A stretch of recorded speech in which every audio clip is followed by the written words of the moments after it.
A ver, pensemos en esto un segundo. ¿Cómo es que una decisión tan simple como qué café comprar, multiplicada por millones de personas, puede terminar afectando la economía de todo un país o incluso provocar una crisis? Bueno, justo esa es la gran pregunta que vamos a explorar. ¿Cómo se conectan esos dos mundos? El de las decisiones chiquitas de cada día y el de los grandes movimientos económicos nacionales. Para meternos de lleno en este debate, primero hay que conocer a los protagonistas. Por un lado, tenemos a la microeconomía. Imaginen que es como mirar un solo árbol con un microscopio. Se enfoca en las decisiones de una persona, una familia, una empresa. Y por el otro lado está la macroeconomía, que sería como ver todo el bosque desde un helicóptero. Le interesan los grandes temas como el desempleo, la inflación o el crecimiento de todo el país. Ok, esta va a ser nuestra hoja de ruta. Vamos a empezar viendo de dónde salió esta división. Después vamos a ver los intentos por unir estos dos mundos, por qué esos intentos tuvieron problemas y al final nos vamos a plantear una pregunta clave sobre el futuro de la economía. Y empecemos por el principio. A ver, si los dos campos estudian la economía, ¿por qué están tan separados? Para encontrar la respuesta, tenemos que viajar a un momento clave del siglo pasado. El libro de Keynes, La teoría general, fue un antes y un después. De verdad, prácticamente inventó la macroeconomía como la conocemos hoy, más que nada para poder explicar catástrofes como la Gran Depresión. Pero al hacer esto, sin querer, creó una especie de esquizofrenia en la economía. De repente teníamos teorías para el bosque y teorías para los árboles, pero nadie sabía muy bien cómo se conectaban. Claro, esta división tan extraña no podía durar para siempre.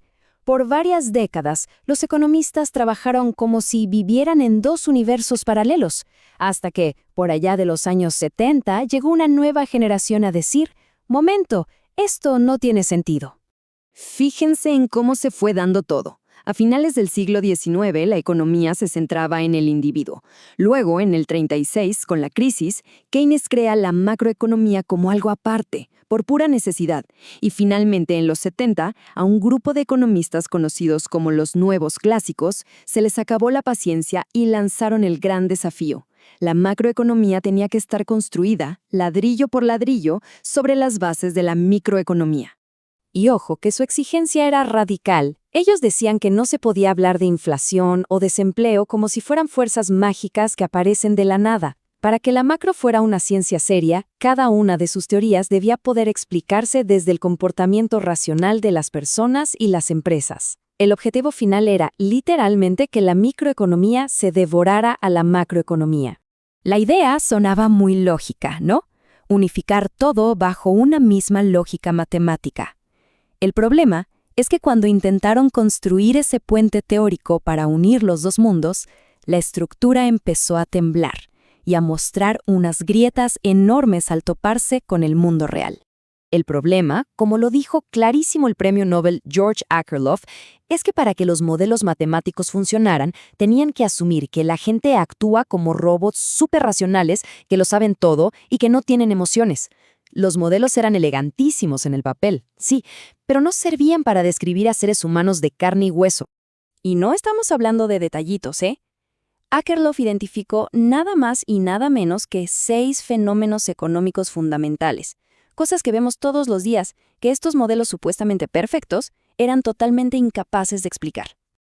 Es que la lista es demoledora. Pensemos solo en el primer punto, el desempleo involuntario.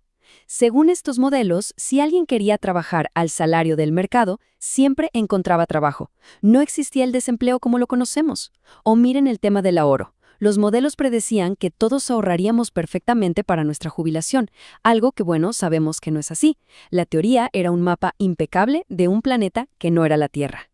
Entonces, ante este fracaso, la economía se topó con una pared. ¿Qué hacer? ¿Tirar todo a la basura? Algunos dijeron que no, que la idea de unificar era buena, pero que los cimientos estaban mal. Si los microfundamentos de gente perfectamente racional no servían, pues había que buscar otros más realistas. Y de aquí surge una idea fascinante, la macroeconomía conductual. El concepto es bastante simple. En lugar de asumir que somos calculadoras con patas, ¿por qué no usamos lo que la psicología y la sociología nos han enseñado sobre cómo tomamos decisiones en la vida real? Cosas como que nos influye lo que hace el grupo, o que nos duele más perder 100 pesos que la alegría que nos da ganarlos. Es, en esencia, intentar construir el mismo puente, pero esta vez con materiales que sí reflejan la psicología humana. Pero, ¿y si el problema no son los materiales del puente? ¿Y si el problema es que estamos tratando de construir un puente donde no debería haber un abismo? Aquí es donde la cosa se pone todavía más interesante. Hay una segunda corriente de pensamiento, mucho más radical, que propone algo distinto. Pensadores como Jorge Iván González dicen, un momento, ¿y si la división entre micro y macro es artificial? Es más, argumentan que no solo no es pertinente, sino que es hasta dañina. Y esta cita de otro premio Nobel, Robert Solow, le da una vuelta de 180 grados a toda la discusión.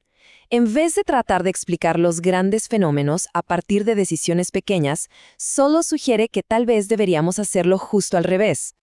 Para que quede claro, la decisión de una persona de comprarse un coche, por ejemplo, no se toma en el vacío. Depende de las tasas de interés que pone el Banco Central, eso es macro, o del miedo que tenga a perder su trabajo, eso también es macro. Las grandes fuerzas económicas son las que montan el escenario en el que nosotros tomamos nuestras decisiones micro. Así que, al final del día, nos quedamos con dos grandes caminos para el futuro de la economía.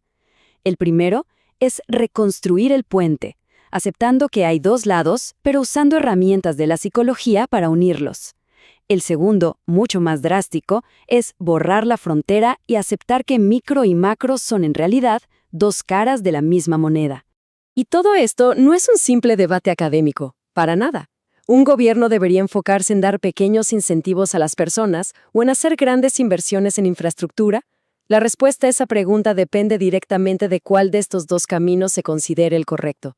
Las políticas que afectan nuestros empleos, nuestras deudas y nuestros ahorros nacen de esta discusión. Y con esto llegamos a la gran pregunta que queda en el aire, la pregunta del millón. ¿Necesita la economía un mejor puente para conectar sus dos mundos? ¿O lo que necesita, en realidad, es romper el mapa que ha usado hasta ahora y dibujar uno completamente nuevo?